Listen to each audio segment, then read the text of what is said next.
623, 26 January 2021, rolling along with this catch up because all this stuff was put in my promotions folder in my email for some reason. So, this next one, I think we're into January the 19th. Political warning. Impeachment risks further violence. Patriot Act 2.0. The House impeachment proceedings against President Trump this morning began against President Trump this morning.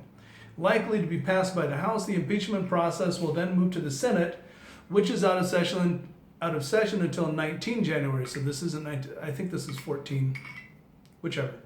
It's a catch up, so whichever. It's out of session until 19 January. Observer's note. Hold on. Water.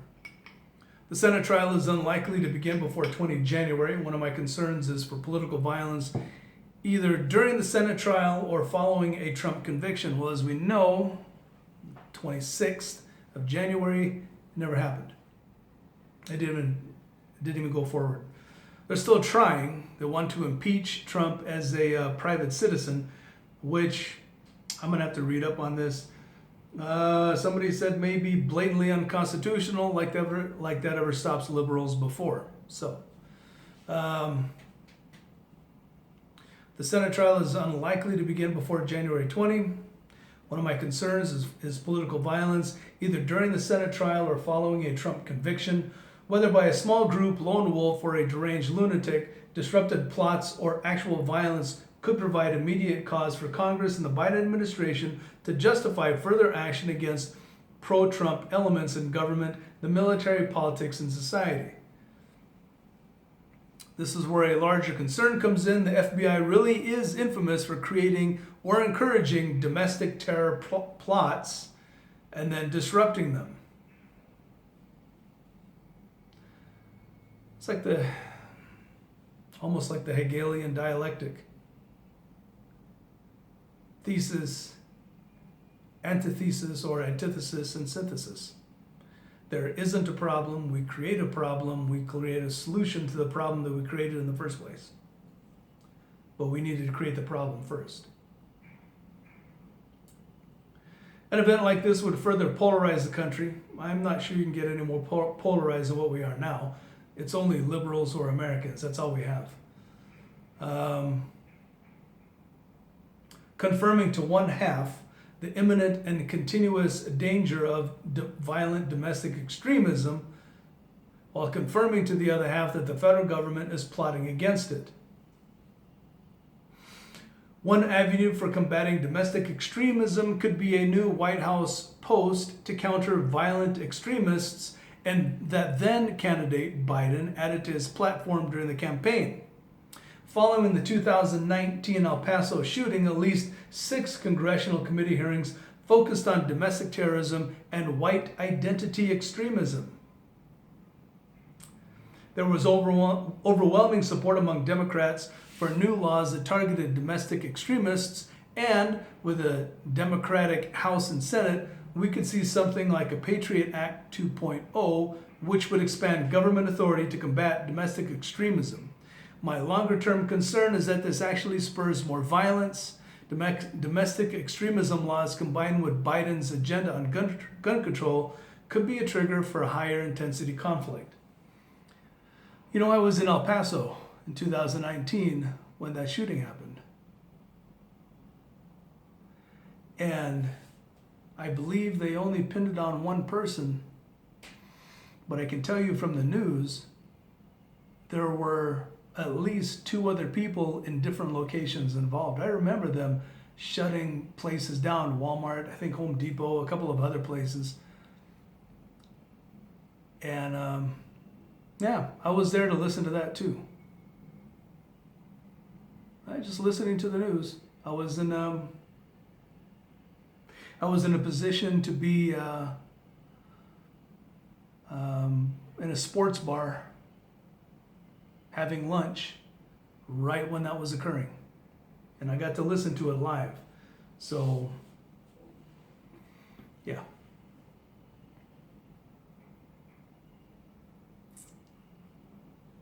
So the observer's longer-term concern is that this actually spurs more violence. Domestic extremism laws combined with Biden's agenda on gun control could be a trigger for higher intensity conflict. Defense.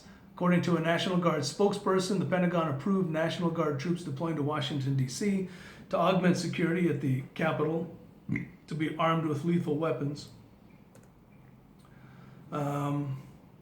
Chief of the National Guard Bureau, General Daniel Hawkinson, said, "We want our individuals to have the right to self-defense. If senior leadership determines that that's the right posture to be in, then that's something we will do." Observers note some troops have been armed on the Capitol grounds starting yesterday or the day before this came out.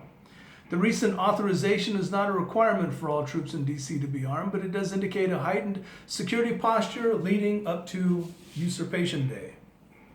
Increasingly, protests are still being planned for Usurpation Day.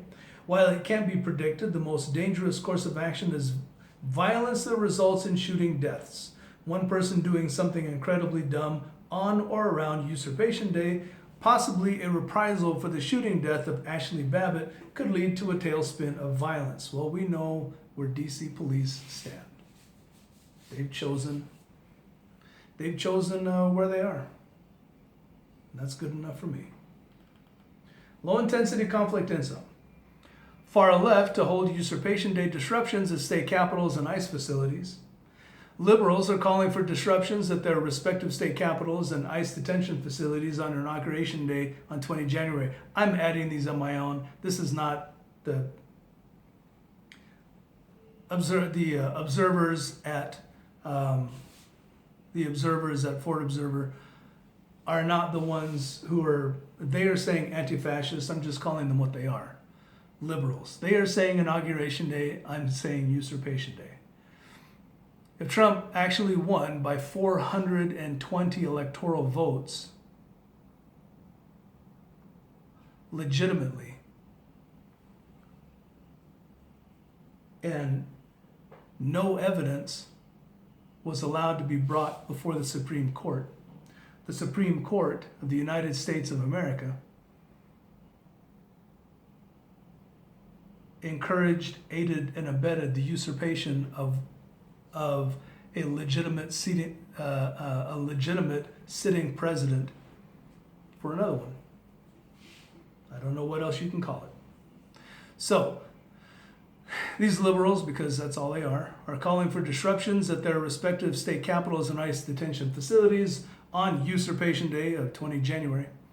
Observers note back in October 2020, these liberal bloggers proposed a season of post-election unrest dubbed Everybody Out. Specifically, the disruption strategy outlined bifurcated paths depending on if President Trump successfully executed a coup. That's funny, because remember, it's always turned around. What they accuse you of is what they're actually doing or going to do or thinking about. Successfully executed a coup, or if Biden was elected president. With Biden in office, they claim he would enact the same policies as Trump and called for a new chapter of liberal direct action that specifically targets ICE detention facilities, prisons, and police stations.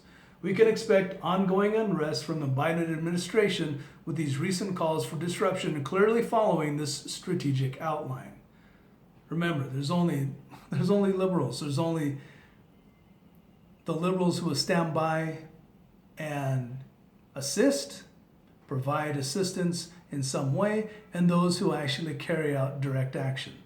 That's it. Far left,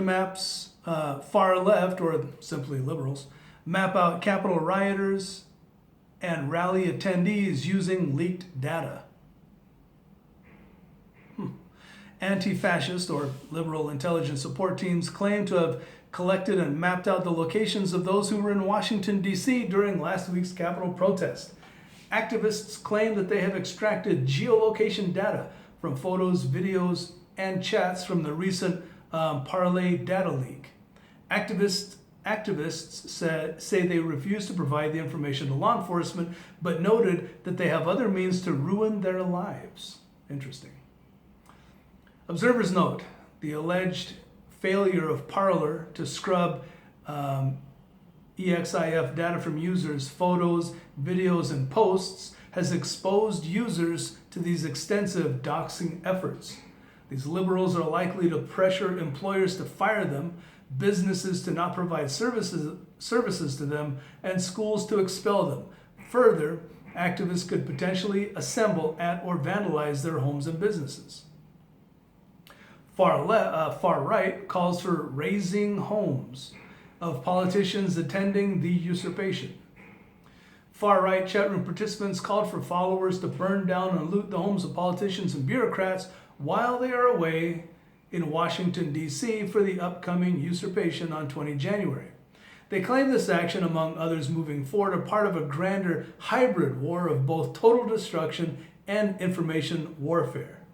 This conversation alone is not indicative of an actual effort. However, one of the lessons learned following the Black Lives Matter protest at the Northern Virginia home of Senator Josh Hawley, Republican of Missouri, is that these homes could be soft targets when politicians aren't in them. Who actually does these? Is it the left or is it the right?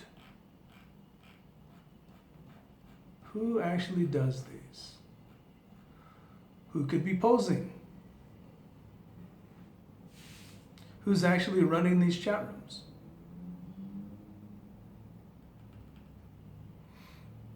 We don't actually know.